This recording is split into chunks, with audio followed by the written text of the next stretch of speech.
Hello everyone. आज आहे कुल्लूचा birthday आणि तो साजरा करायचा आहे मराठमोळा आणि पारंपरिक. सुरुवात झाली आहे देवाची वंदना करून आणि थोरा मोठ्यांचे आशीर्वाद घेऊन.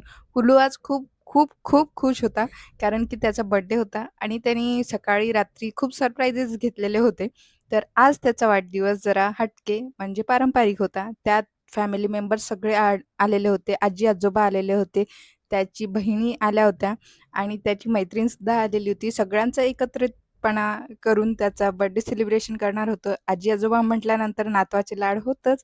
तर आजी आल्यानंतर लुसलुशीत पुरणपोळीसुद्धा आपल्या नातवासाठी बनवलेली होती. त्यानंतर रात्र झाली. सगळा साग्र संगीत स्वयंपाक केला आणि त्याचं औक्षण करून घेतलं. तर मी इकडे कुल्लूचं औक्षण करत होते. त्याला 6 वर्ष आता सुरुवात झालेली आहे आणि त्याचं औक्षण केलं. त्यानंतर त्याला गुलाबजामुन भरवला. त्याचप्रमाणे आम्ही केकसुद्धा आणलेला होता. जीवा दीदीनी, त्यानंतर माऊनी, नंतर बडी मम्मानी, त्याच्या आजीनी, त्याच्या आजोबांनी सगळ्यांनी औक्षण केलं. त्याचे लाड केले. सगळं छान असं औक्षण झाल्यानंतर आम्ही केक कटिंग केली आणि केकसुद्धा त्याच्या आवडीचा होता आणि आमचा लहान फोटोग्राफर आपला मोबाईल घेऊन फोटो काढत होता. हा सुंदर असा केक कुल्लूच्या पसंतीचा आहे. हे आहे त्याचे आजी-आजोबा.